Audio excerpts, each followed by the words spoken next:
specific topic with taxing the rich and the topic of taxing the rich, and people say, well, Pat, you're rich. I don't dispute it. I don't say I'm not rich. That's also 1%. But what I'm saying is I don't dispute it. But here's a different part. So I'm looking at the commentary. One guy's like, hey, Pat, just say it, you're rich. I'm like, so who's debating that? I'm not. Who's not debating that? Here's the debate. The debate is the following. The debate is this guy came from a broken family, divorced. My out was the Army because I had a 1.8 GPA. So Jesus Guerra came and recruited me, and I was not a good athlete. So I can't get a full ride scholarship because I never disciplined myself to play sports, even though I was in shape, even though I was tall, right? So I go into the Army. I'm going to do 20 years. Then I go into 20 years. I get a phone call. A guy challenges me named Kogan, says, I think you can do more when you get out of the Army. I said, dude, I'm not getting out. I'm re-enlisting tomorrow. He calls me at midnight. Kogan Alaverdian, one of my best friends in the world. Sweetest guy. You've never met him. You'll meet him. You'll love this guy. So I go to sleep, try to go to sleep. I wake up in the morning, go to Lieutenant Colonel Peacocks, and I say, listen, I'm going to get out of the Army because I'm going to go pursue my dreams. But thank you for everything you got me. Everything you got that I wanted on my orders, he got me. Till today, I'm looking for Lieutenant Colonel Peacocks. He probably ended up being a general because the guy was a G, he was a leader. I get out. I struggle.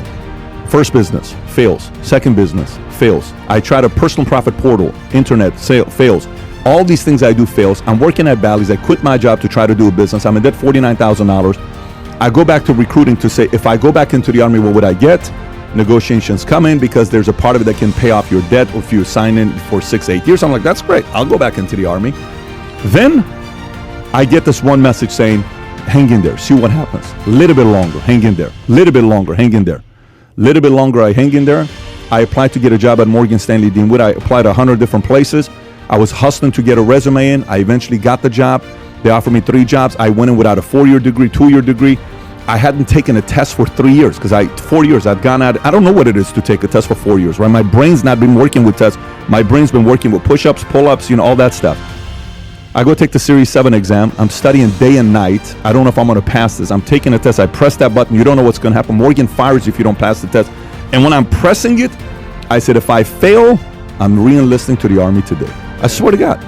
And I press, boom, 30-second pause. It's a 6-hour test. Dude, I can't even tell you what my exam. I was in Culver City at the... How old were you at this? 21, 22 years old. Wow. I take the test December 12th of 01. So a couple months after 9/11. Result shows up, 78%. I said, no freaking way. 78%. Shit, I get to keep my job. So I go back and I show it to Morgan and say, you got 70? I said, I got 78%. Damn, none of us thought you were going to get... I said, dude, I don't think I'm going to get 78%. Got 78 freaking percent. 1.8 GPA. Yeah. So then I stay, I work my ass off. My dad has a heart attack. Rather than partying 5 days a week, I put my head into the books and I start reading. A girl the other night, we're having dinner and everybody's talking about their school. So I went to this school. I went to that school. And I'm just enjoying all the conversations because like, oh, I got my MBA, I got my master's, I got my PhD. I'm like, freaking, this is all. I'm the last one. This is sick. So what school did you go to? I didn't go to college. No, come on, Pat. What's university? I'm telling you, I never went to college. I had a 1.8 GPA in high school. Community colleges wouldn't accept me. No way. You're too smart to not. Come on, what college? I said, I'm telling you. I read 2,000 business books and I studied topics. So if I chose a topic, I bought 20 books on that topic and I read just that topic, that subject for 2 months. Then I went to the next topic and the next. That's what I did. So some people who want to say the rich people have these special, gifts and all this other stuff. I'm sorry, you just don't want to read books. You'd much rather watch Netflix. So that argument is, I believe anybody can reach their capacity. Sure. Anybody has that shot, but it takes so much freaking work, pain, that not a lot of people want to go through. Don't get me wrong, life happens to many different people. I'm not here to judge. But all I'm saying is the system of capitalism, the greatest system in the world that allows a guy like me, who doesn't have nowhere in my life you can pinpoint to say this guy was going to win a life. Not one thing you can pinpoint. Nothing. Yeah. Not one thing you can pinpoint. That's why I believe in capitalism. Versus my family believed in communism. My family believed in socialism. Now I'm like, listen, just leave me alone. Let me see what I can do. If my market's 50, I'm good. I'm happy because I'm giving my best. If my market pays 75, I'm happy because I'm giving my best. But if I keep bringing value to the marketplace, all of a sudden an opportunity is going to come up. Yeah. And you can't predict that opportunity. All of a sudden someone's going to say, you know what? We're going to do this project. I want you to be part of it. Here's how it's going to work out. And boom, your name pops up. What the hell just happened here? Because behind closed doors, rather than throwing the towel, you're giving your best. Capitalism works. It's those who don't work that hate capitalism, unfortunately. You did a video. Those who don't work and don't improve. Some say, I work my ass off, but they don't read books. It's those two criterias. You got to work, you got to improve, you got to have a decent attitude. If you have that, capitalism is going to fail. Strategize, outlast, you always say. Just the first two. Just Okay. the first two. The first two will land you a good job. You did a video that just Yeah. came out on Valuetainment. It was entitled, They Will Find You, Yep. right? Yep. And I think there's some symbolism right there, a metaphor for basically what you're saying. And you saw in the comments, because sometimes you'll read the comments when I'm feeling like some S&M vibes. And they were like, Pat, you're the anomaly. You're lucky. Oh, hell yeah, Pat, you're the man. Great to go. Pat, you got lucky. I can't do it. I've been Fine. working my ass off. Fine. How do you grapple with that? Because fine. you are the anomaly. But that's not because true, you, though. But because you worked your ass No, off. that's not true, though. Listen, nothing about what I said has to do with my last name. Nothing with what I said has to do with the school I went to. Nothing with what I said has to do with certain, God-given. Nothing with what I said has to do with that. Formula is very transferable to others. I don't jump 46 inches. My name is not LeBron James, and I jump 46 inches. I'm not that guy, okay? I'm not a statistician that I can just go through some of the stats, that stuff, and I'm Ray Dalio. No, I'm not that guy. It's called work your ass off, okay? And improve. Work your ass off. I challenge anybody to do the following. Take 4 subjects: sales, negotiation, human nature, okay? Sales, negotiation, human nature, and money. Go to Amazon. I will fund this if somebody wants to do this. You do it, you come back to me, nothing changed, I'll fund the whole cost that you had here. 4 topics. Read every book on negotiation, above 400 reviews on Amazon, that's 4+ star. Read any book that's above 4-star, 25 of them, 400 reviews on sales. Read any book on human nature, psychology, persuasion, negotiation, any of that stuff. 4-star, like how to win friends, all that stuff. Then read any book on money with 400+ reviews. Read Principles, like things like that by Dalio, by Buffett. And for 2 years, obsess over doing that. For 2 years, obsess over doing that. 2 years later, work your ass off and improve in a marketplace. Figure out a way to improve your attitude. Sometimes half the battle is people have some shitty, negative, unattractive attitude. They're a crap magnet. Everything is shitty. Everything is complaining. Everything is somebody else's fault. Nobody is turned on by somebody that constantly blames somebody else. Nobody. I go on, when I was single, I would go on dates and I would talk to a girl. My last boss was a jerk. My last boss was an asshole. I said, out of your last 5 bosses, which one of them were assholes? All of them. I'm like, shit, it's not the boss's problem. It's you. It ain't no boss's problem. It's your attitude sucks. Yeah. Within an hour, you saw the attitude. Right. You read those 4 topics, 2 years. Work your ass off, come back to me 2 years from now. Matter of fact, you won't even come back to me because you forgot about it because you're killing the marketplace. The market rewards people who outwork and out-improve. It's proven. This doesn't mean you're going to be a millionaire in 2 years. Yeah. This doesn't mean you're going to be a billionaire in 2 years. Here's what it does mean to. Your market value is increasing. Somebody may offer you something special next 2 years. Some opportunities come up. You go into a company, how many guys work at a company for $50, $60, $80,000? Company starts growing. Next thing you know, they're making 100, 150, 200. Next thing you know, they get shares. Behind closed doors, they're investing money into a 401k, retirement, whatever. Then 10 years later, company has an exit. This guy gets a $6.8 million check. How the hell did you do it? Yeah. It ain't that. And you know how many people have done this, by the way? A lot. Not 10,000. Not 100,000. Millions have done this. What you're describing is what education Yeah. was before government got involved. Yeah, in it. so you're describing what college was for hundreds of years. You're describing, the Socratic and Platonian method of education. This No Child Left Behind thing is less about educating people, and that was Bush did this. It's less about educating people, and it's do you show up on time and are you obedient? That's all we care about in education anymore. We don't actually care about teaching anybody anything.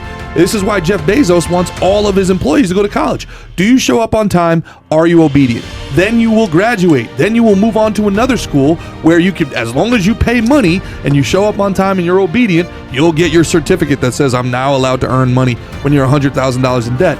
When you're $100,000 in debt, it makes you a lot easier to control in that environment.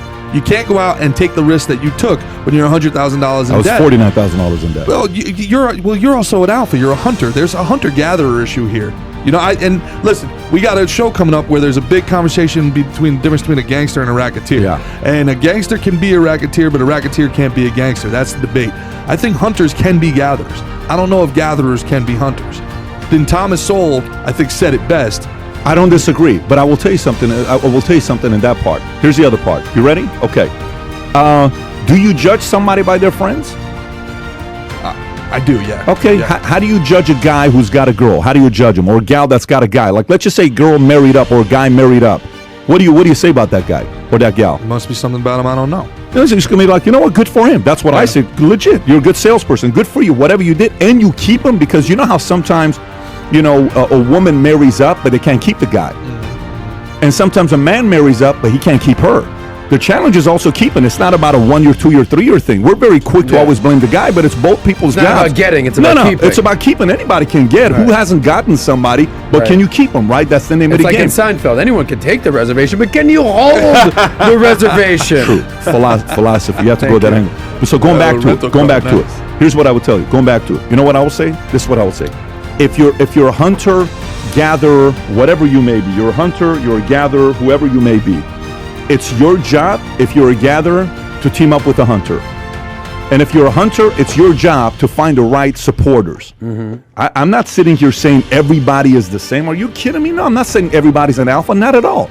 I think there are I think there are people that are not alpha that are richer than alphas, though, because there's a lot of alphas that have terrible attitude that cannot coexist around other people because they keep getting in their own way. I know a lot of alphas that keep getting in their own flipping way. Sometimes an alpha may need to step back and say, look, I get it. I can't win as a 1. I can't win as a 2, but I'm going to be the sickest freaking alpha at number 4, number 6, and I'm going to crush it. And gradually I move up. What is the whole purpose of being number 1? Is that other people with personalities can coexist. If your ego is so big and you can't keep people around you, that says something about you. Not you. That says something about the individual that can't keep you. So we're on the same page. I'm not disagreeing with you. But if you're a gatherer, guess what? If you're a person that's a supporter and you read those 4 books, those 4 topics next 2 years, and then you come to an alpha and you say, you know what, Patrick, I'll tell you something. What's that? I read a book, and here's what it said in the book. Shit, I never thought about it that way. Yeah, it's here. Let me share it with you. Hey, let me tell you, I just read an article that said this about, we should do this in the company. I never thought about that before. That's also now the alpha's like, damn, I'm not that good without that guy. Shit, I better keep that guy around. That guy knows what the hell he's doing. I don't know that kind of stuff. So there is a way to always provide value in the marketplace. And the bigger thing here is like college, to your point, it's almost like an idiot test at this point. You're going to spend all this money when all you need is your phone and an internet, and you can read everything. It goes back to that Good Will Hunting thing where it's like, what? You know, I'm the idiot, but you're the guy spending $30,000 a year when all you needed was a library card at the public library, right? It's the same thing now. It's all on your phone. Yeah. You can get it. You can pay a professor $1,000 for his entire syllabus and do the work yourself. But there's not a lot of autodidacts out there. They won't actually do the work. Yeah. They won't do it. So that's the part. The onus. I prefer to put the onus on me. That's what I always like to do. I like to put the onus on me. What could I have done differently? I can't change you. Yeah. But I can sit there and say, what could I have done? So this whole thing about, well, screw the rich, screw these guys, screw those guys. Dude, look, let me transition into the Amazon story because you brought it up and I think it has a lot to do with what we're talking about. Real quick, Thomas Sowell, because I think you'll like this, and this goes to what they're saying. You're rich, you're rich, you're rich. Thomas Sowell has a great quote about it. It's a simple question. He goes, what percentage of somebody else's money do you deserve? What percentage of somebody else's earnings do you deserve? Who's the actual selfish one here? You did nothing. Absolutely nothing, but because this person has more than you think you deserve some of that? Like, what type of narcissist are you? I did a video one time titled "The Ugliest Qualities." Okay, ugliest qualities. One of them was a person that constantly blames. Another one is a person that's constantly entitled. Another one's a person that's constantly playing in the victim game. You got the manipulator. You got the divider. These are all disgusting qualities. Like, I'm allergic to all of that stuff. When a person has those qualities, you can't be around me for too long. You're going to hate me. If you have any of those qualities, you're not going to like being around my presence, because I'm always going to say, what could you have done differently about it? You're going to be like, what could I have done? Do you know what my mom and my dad did? Dude, I get it. I can say the same story. He's got one of the craziest father stories. He's a millionaire. How did he do it? What could you do differently about it? Well, you know what? But it's not like that. You don't know what it is to be. I'm like, okay, then at this, you're right. I don't know. I'm not even debating him. You're right. I don't know what it is to be in that situation.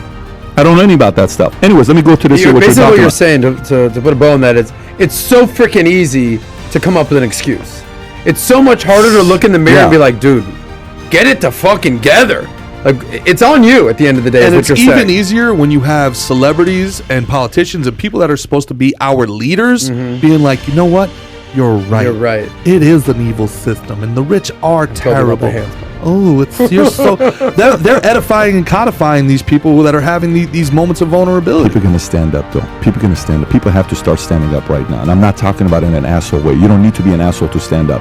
But people need to stand up and have a little bit of a backbone. Can I be a little bit of an asshole? No, you can't, because then you don't convert, and then the mission isn't converting. Because right now the biggest battle that's going on right now is the battle of converting. Who's going to convert better? Yep. It's all about who's going to convert better. What's going to help you to convert better? Being an asshole doesn't convert. It just doesn't.